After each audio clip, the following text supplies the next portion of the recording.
The phone call that changed everything came at 2:47 p.m. on a Tuesday.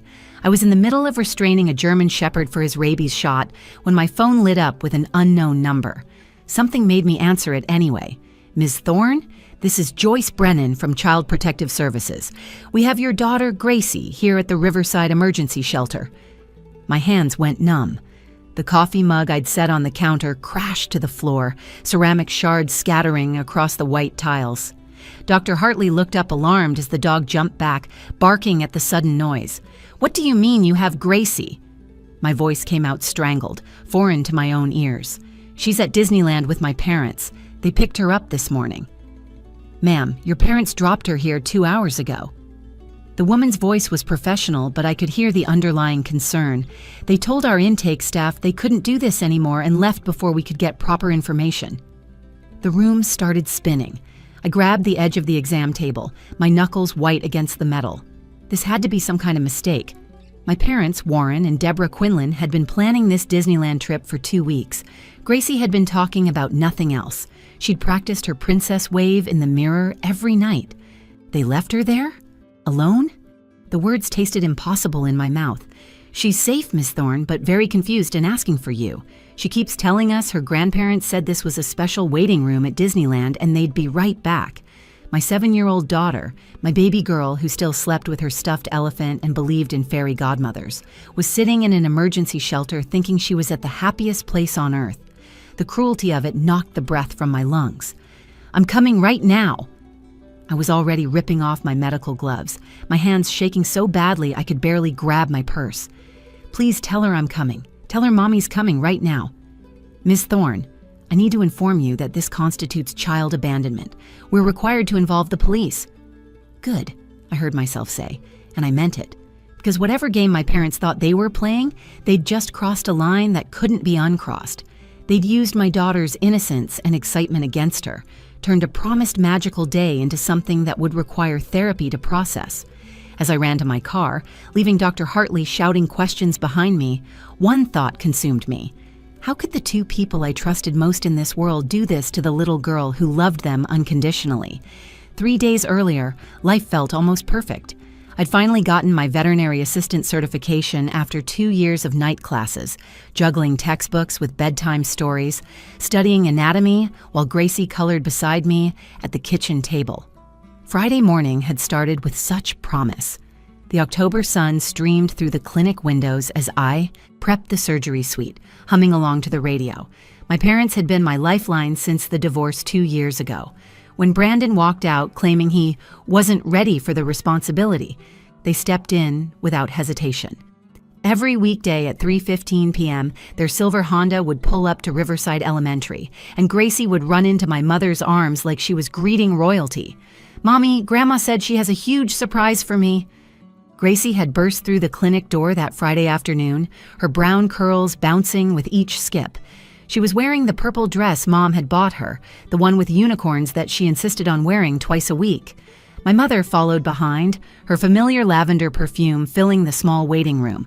At 56, Deborah Quinlan still looked like the PTA president she'd been during my childhood. Perfectly styled blonde hair and that warm smile that had comforted me through scraped knees and broken hearts. "We want to take her to Disneyland on Tuesday," Mom announced, her hands on Gracie's shoulders. "Warren got discount tickets through his retirement club. 5 other couples from church are going too, making it a whole group event." My father appeared in the doorway then, his tall frame blocking the afternoon light. Warren Quinlan had been a high school principal for 30 years, the kind of man whose approval you craved even as an adult. "Figured our little princess deserves a magical day," he said, winking at Gracie, who giggled and hid her face in Mom's skirt. "That's incredibly generous," I said, already calculating how this would help. Tuesday was typically my longest day at the clinic, with back-to-back surgeries scheduled until 6. "Are you sure? Disneyland tickets are expensive, even with a discount." "Melinda Jane Thorne." Mom used my full name the way she did when I was young and refusing help. "We want to do this. You work yourself to the bone at this clinic. Let us spoil our only granddaughter." I hugged them both, breathing in the familiar scent of Dad's Old Spice cologne. "What do you say, Gracie?" "Thank you, thank you, thank you." Gracie launched herself at her grandparents, and they caught her in a practiced move, swinging her between them like they'd done since she was a toddler. That weekend was filled with Disneyland preparation. Saturday morning, Gracie and I went to Target, where she carefully selected travel snacks with the seriousness of a surgeon choosing instruments. Goldfish crackers, apple juice boxes, and string cheese went into her pink backpack alongside Mr. Peanuts, the stuffed elephant she'd had since she was 2. Grandpa said we'll see all the princesses, she informed me Saturday night, arranging and rearranging the items in her backpack. Belle and Ariel and Elsa. And he said we'll ride the teacups until we get dizzy, then eat ice cream for lunch if I don't tell you. She covered her mouth dramatically. Oops, I wasn't supposed to say that part. I laughed, tucking her into bed. Your secret's safe with me, baby. Sunday dinner at my parents' house followed our usual routine. Mom made her famous pot roast while Dad helped Gracie with her homework at the dining room table, his patience endless as she struggled through subtraction problems. I watched them from the kitchen doorway, feeling that familiar warmth of family security. You're doing such a good job with her, Mom said quietly, drying dishes beside me. Despite everything with Brandon, she's turning out wonderful. I couldn't do it without you and Dad, I admitted. Knowing she's with you while I'm at work, that she's safe and loved, it means everything. Dad looked up then, catching my eye over Gracie's head. Family takes care of family, Melly. Always has, always will. Monday night, Gracie was too excited to eat dinner. She managed 3 bites of mac and cheese before pushing her plate away. My tummy has butterflies, she announced. Happy butterflies that are doing flips. I helped her pack one more time, adding sunscreen and an extra hair tie. She modeled her Minnie Mouse shirt in the mirror, practicing her princess wave. Do you think Minnie will like my shirt? She'll love it, I assured her, setting her alarm for 7 a.m. Now get some sleep, tomorrow's your big day. Those words would haunt me later. Your big day.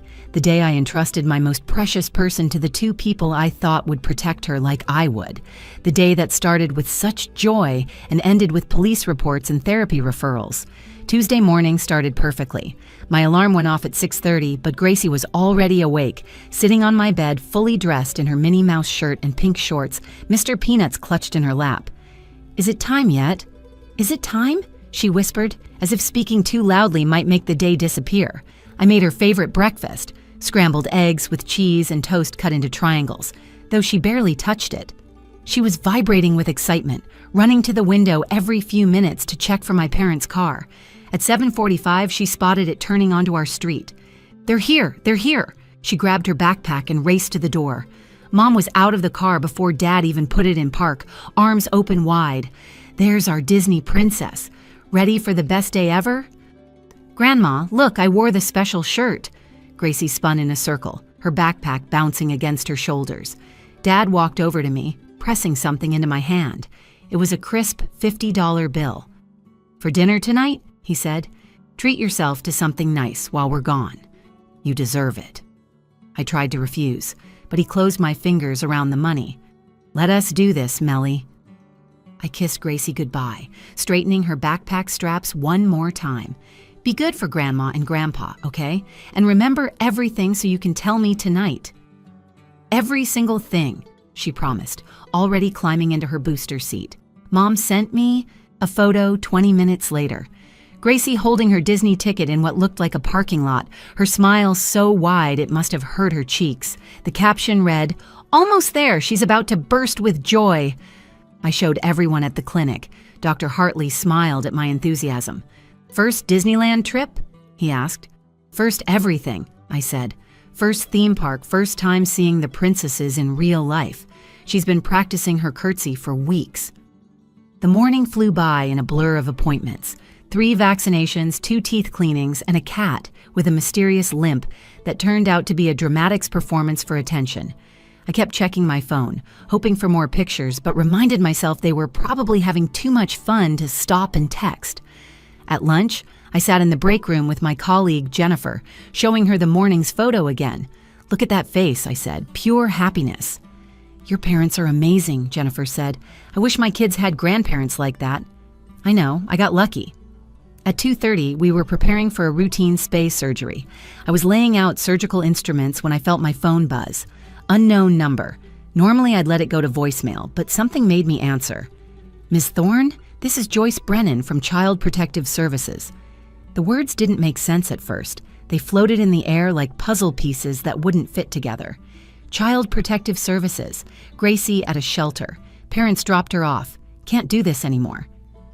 That's impossible, I said, my voice sounding like it was coming from underwater. They're at Disneyland.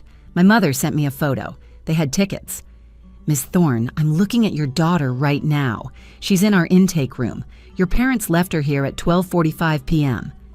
The surgical instruments clattered to the floor as my legs buckled. Dr. Hartley caught my arm, steadying me. Melinda? What's wrong? They left her at a shelter. The words came out as a whisper, then stronger, angrier. They told her they were taking her to Disneyland and they left her at a shelter. Mrs. Brennan's voice continued, professional but sympathetic. There was a note pinned to her jacket. It said, "Her mother can figure it out. We're done." A note? Pinned to her jacket? I was shouting now, not caring who heard. Like she's some unwanted pet? Miss Thorne, I need you to come pick her up. She's very confused and keeps asking when her grandparents are coming back. She thinks this is part of the Disneyland experience. I was already grabbing my keys, my hands shaking so violently I dropped them twice. I'm coming. Tell her I'm coming right now. Please just stay with her. The drive should have taken 45 minutes. It took 3 hours. Construction on Highway 60 had traffic backed up for miles. I called my parents 17 times. Each call went straight to voicemail. I left messages that progressed from confused to furious to pleading. Mom, please, what's happening? Call me back. Dad, this isn't funny. Where are you? How could you do this to her? She's 7 years old. Every red light felt like an eternity. Every mile stretched endless. I kept picturing Gracie's face, confused and scared, waiting for grandparents who weren't coming back, in a place that was nothing like the magic kingdom she'd been promised. When I finally pulled into the Riverside Emergency Shelter parking lot, my hands were cramped from gripping the steering wheel. The building was nothing like Disneyland. Gray concrete walls, barred windows, a heavy metal door with a security buzzer. This was where my parents had left their granddaughter, telling her it was part of her magical day. Through the reinforced glass window, I saw her immediately. Gracie was curled up on a green plastic chair, her pink backpack on her lap, Mr. Peanuts pressed against her chest. Her Minnie Mouse shirt was wrinkled, her carefully braided hair now messy and loose. She was staring at the door with the intensity of someone willing it to open through sheer hope. The moment the security buzzer let me in, her head snapped up. "Mommy!" The word came out as a wail that broke something deep inside my chest. She flew across the room, her little body slamming into my legs with desperate force. "Mommy, you came. The lady said Grandma and Grandpa had to leave, but they're coming back, right? They said this was a special waiting room. They said if I was really good and quiet, we'd still see the princesses."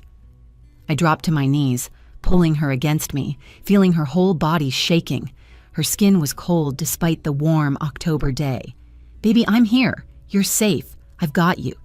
"But where are Grandma and Grandpa? They said the car needed something fixed. They said to wait here and be a good girl and not cry." Her voice hitched. "I tried not to cry, Mommy, but I got scared when they didn't come back." Mrs. Brennan approached quietly, a middle-aged woman with kind eyes and graying hair pulled back in a bun. She waited until Gracie had calmed slightly before speaking. "Ms. Thorne, could we talk privately for a moment? My colleague Sarah can sit with Gracie." I didn't want to let go of my daughter, but Gracie was already eyeing the coloring books Sarah had brought over. "Just for a minute, baby. I'll be right over there where you can see me." Mrs. Brennan led me to a corner office, keeping the door open so I could watch Gracie. "Miss Thorne, I need to be direct with you. This constitutes child abandonment under California law. Your parents left your daughter here with no intention of returning. They told our intake coordinator they were done raising their granddaughter." "They said what?" My voice rose, and I forced it back down, not wanting to scare Gracie further. "They said you relied on them too much, that you needed to learn to handle things on your own." Mrs. Brennan pulled out a clear plastic bag. "This was pinned to your daughter's jacket." The note was written on my mother's personal stationery, the elegant script I'd seen on birthday cards and grocery lists my whole life. "Her mother can figure it out. We're done." 7 words that destroyed 35 years of trust. "We're mandated reporters," Mrs. Brennan continued. "We have to file a report with the police. But as the parent, you have the right to press charges. What would you like to do?" I looked at Gracie, coloring with fierce concentration, probably still believing this was somehow part of her Disneyland adventure. "I want to press charges." "Are you certain? These are your parents. Family situations can be complicated, and sometimes people prefer to handle things privately." "They told my 7-year-old daughter they were taking her to Disneyland," I said, my voice steady and cold.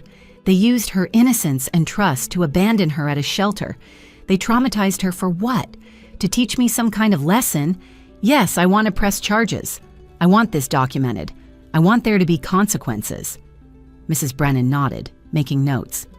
"Detective Vega from our Child Crimes Unit will be here shortly. He'll need to interview both you and Gracie, though he's very good with children." While we waited, I sat with Gracie, helping her color a picture of a butterfly. She kept looking up at me as if making sure I was still there. "Mommy, did I do something bad? Is that why Grandma and Grandpa left?" "No, baby, never think that. You did nothing wrong. Grandma and Grandpa made a very bad choice, but it had nothing to do with you being bad." Detective Ramon Vega arrived within an hour, a soft-spoken man with silver threading through his black hair. He interviewed Gracie first, using gentle questions and letting her hold Mr. Peanuts while she talked. She told him about the promises of princesses, the special breakfast Grandpa said they'd have, how Grandma helped her buckle her seatbelt extra tight for safety on the rides. "They said I had to wait here first," Gracie explained to the detective. "Grandpa said it was like a test to see if I could be patient. He said all the good girls who waited quietly got to meet Elsa."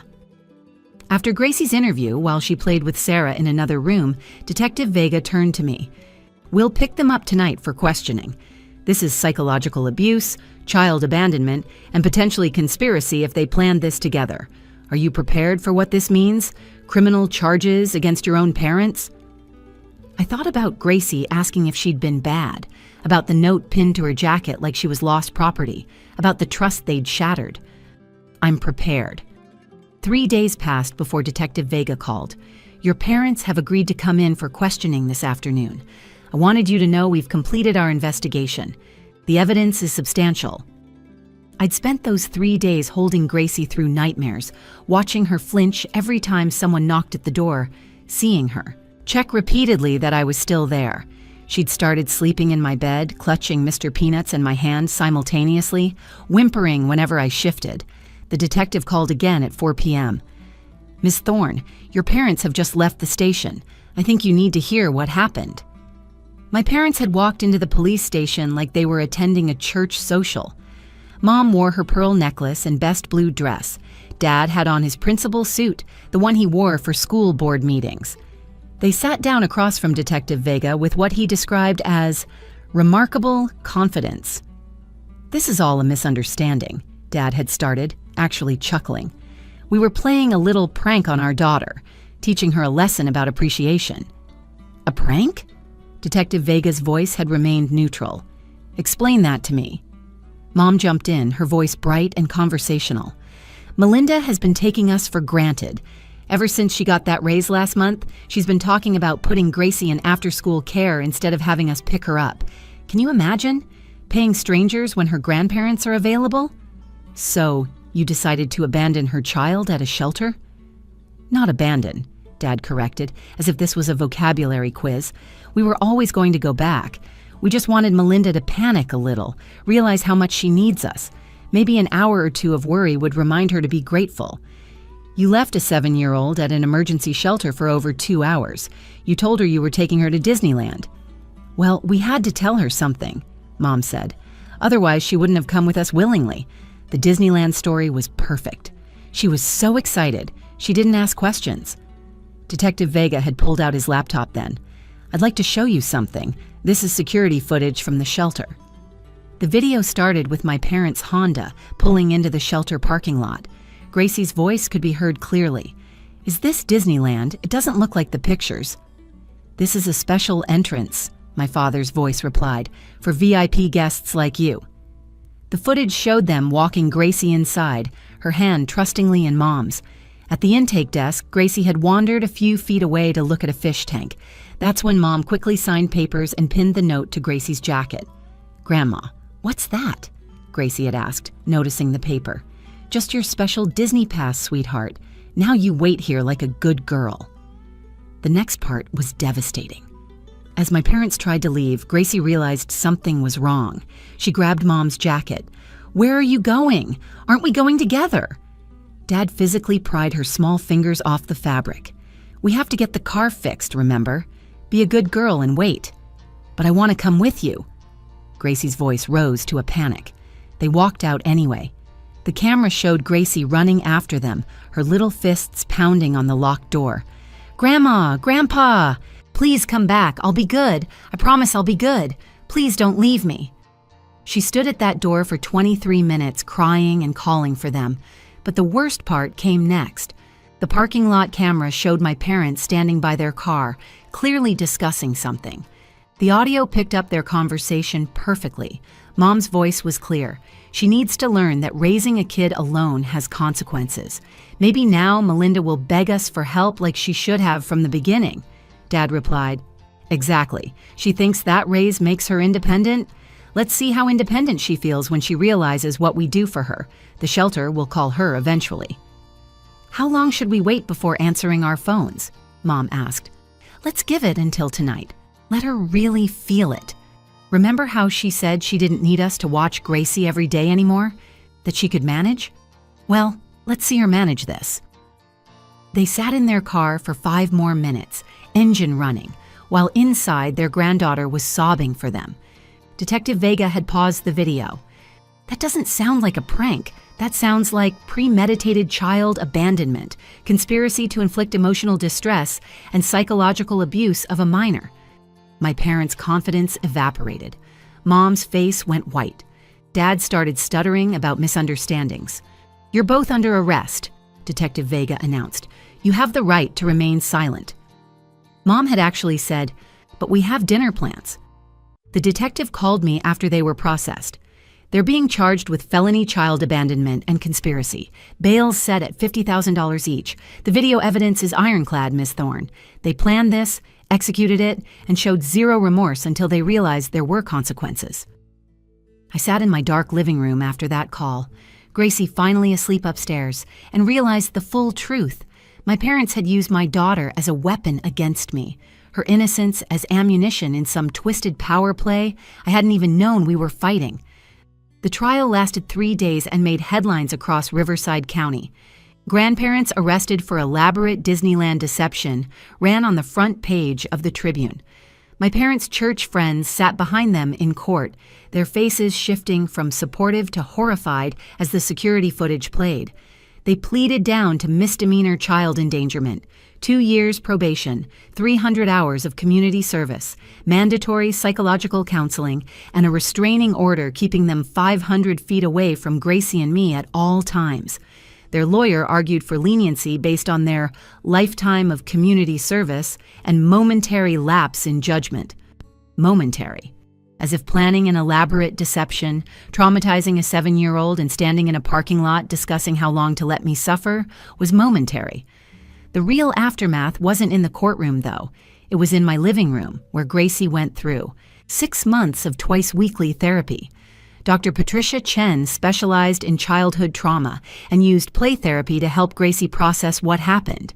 For weeks, Gracie drew the same picture over and over, a little girl standing at a door, waiting for people who never came back. "Mommy, why did they pretend about Disneyland?" she asked one evening, 4 months after that terrible day. We were making cookies, her favorite activity that seemed to calm her anxiety. I'd practiced this answer with Dr. Chen. "Sometimes, baby, people make terrible choices when they want to control others. What Grandma and Grandpa did was never about you. You're perfect exactly as you are." "But they said they loved me." "I know, sweetheart. That's what makes it so confusing and hurts so much." She stirred chocolate chips into the dough, thinking. "My friend Emma says her grandma would never do that." She's right. What happened to you wasn't normal or okay. Most grandparents protect their grandchildren, not hurt them. The truth I came to understand through my own therapy was harder than any abandonment.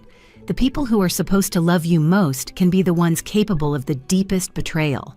My parents had performed love my entire life, but it was conditional, transactional, a tool for control.